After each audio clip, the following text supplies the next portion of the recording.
Sabe aquela busca por um pouco de ordem no meio do caos do dia a dia? Todo mundo passa por isso. Mas e se a resposta não for uma regra mágica, e sim um projeto completo? É isso que a gente vai ver hoje. Vamos mergulhar em 4 textos antigos, de fontes super diferentes, que juntos, olha, formam um guia incrível para encontrar ordem, em tudo, desde a organização de uma nação inteira até o simples controle do que a gente fala. Então, nosso roteiro é o seguinte: a gente começa grandão, no nível da sociedade, e vai afunilando, sabe? Até chegar no super pessoal, no nosso dia a dia. A ideia é ver como cada pecinha dessa se encaixa, montando um plano que, sério, é muito coeso e poderoso. Beleza, para começar, vamos olhar para o social, para coisa grande. Tem uma história aqui de um reino inteiro que estava, assim, por um fio. E ela mostra uma coisa bem legal, como a ordem pode, e às vezes precisa, ser restaurada de cima para baixo, sabe? Mesmo quando a situação parece impossível.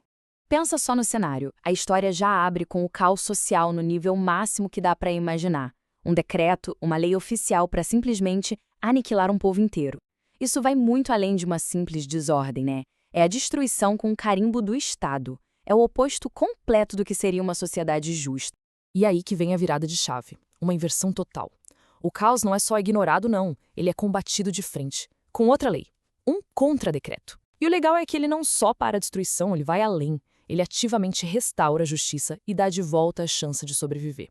E olha só o resultado disso, de trazer a ordem de volta em larga escala. Não é só sobre evitar a tragédia, é sobre criar um ambiente onde a comunidade pode florescer de novo.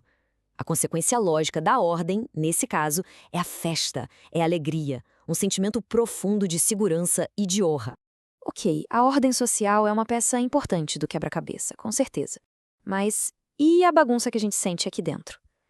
Agora a gente vai dar um zoom. Vamos sair do destino de uma nação inteira e entrar no coração de uma pessoa, principalmente quando essa pessoa está de cara com a injustiça do mundo. E o Salmo 37 vai direto nesse ponto. Sabe aquele caos interno que dá quando parece que o mal tá vencendo e nada acontece? Aquela ansiedade e aquela raiva que sobe quando a gente vê a injustiça dando certo? A pergunta é, como é que se acha a ordem no meio desse furacão interno? Bom, a resposta que esse texto dá é basicamente um passo a passo para arrumar a casa por dentro. O foco muda totalmente, percebe? Em vez de ficar lutando contra o que está fora, o trampo é cultivar confiança e paciência aqui dentro. É uma decisão consciente de não deixar a raiva tomar conta de tudo. A sacada aqui é genial. Essa ordem interna, que o texto chama de mansidão, não tem nada a ver com fraqueza. Muito pelo contrário. É o caminho para a verdadeira segurança, para a paz de verdade. É tipo uma força silenciosa, sabe? Que no fim das contas leva a melhor. Certo. A gente já olhou para o todo, para a sociedade e para dentro, para o indivíduo. E agora? Agora vamos para esse meio de campo aí, a comunidade. Qual é que um grupo de gente toda diferente, cada um com um talento, consegue viver em harmonia de verdade? Então, em 1 Coríntios, o cenário é esse. Uma comunidade cheia de gente talentosa, cada um com uma função. Tem de tudo. E essa diversidade toda, que em tese é uma coisa boa, pode virar um prato cheio para competição, para bagunça. A grande pergunta é, o que é que amarra tudo isso junto? E é nesse ponto que o texto dá uma guinada. Ele diz basicamente, olha, todos esses talentos são legais, mas tem uma coisa acima de tudo isso. Um princípio único que conecta tudo. E ele chama isso de um caminho mais excelente. Para começar, ele joga essa ideia. Sem amor, mesmo os dons mais incríveis são só barulho. Um sino que toca, um prato que bate. Ou seja, vira uma espécie de caos na comunidade, um barulho que não leva a lugar nenhum, não constrói nada. Depois, o texto define o que é esse amor. E não é sobre um sentimento, é sobre atitudes. E olha que interessante, são justamente as atitudes que criam confiança, respeito, ordem num grupo, paciência, bondade, humildade, tudo isso. E para fechar, a passagem coloca o amor lá no topo, como o grande princípio que organiza a vida em comunidade. É a cola, o ingrediente essencial que pega um monte de gente talentosa e transforma num grupo que funciona, que vive em harmonia. Pronto, agora a gente chega no nível mais micro de todos, o mais pessoal impossível, a ordem que começa na nossa boca, com as palavras que a gente escolhe usar no dia a dia. E a frase é curta, mas, nossa, é de um peso enorme.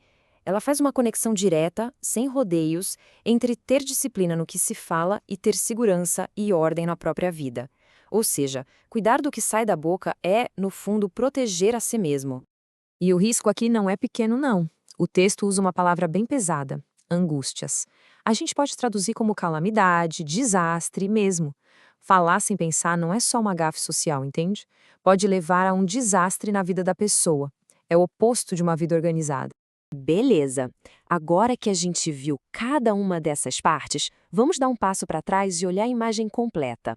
Ver como essas 4 camadas, da sociedade até a nossa fala, se juntam para criar uma estrutura completa, toda integrada, para ter ordem na vida. Essa tabela aqui resume bem essa nossa jornada. Ela mostra direitinho como a ordem é construída. A gente tem lá em cima os grandes atos de justiça que mudam a sociedade, depois a força interna que vem da confiança e da paciência. Aí vem o amor, que une as comunidades, e, na base de tudo, a disciplina pessoal, que começa com uma simples palavra. Isso nos deixa com uma reflexão final, né? Se todas essas camadas estão conectadas uma na outra, será que criar ordem no mundo não é, na verdade, inseparável de criar ordem aqui dentro? Talvez a jornada para ter harmonia, não importa a escala, seja na sociedade, na comunidade ou na vida pessoal, comece sempre no mesmo lugar. Naquela escolha consciente que a gente faz todo dia de cultivar paz, amor e disciplina, um passo de cada vez.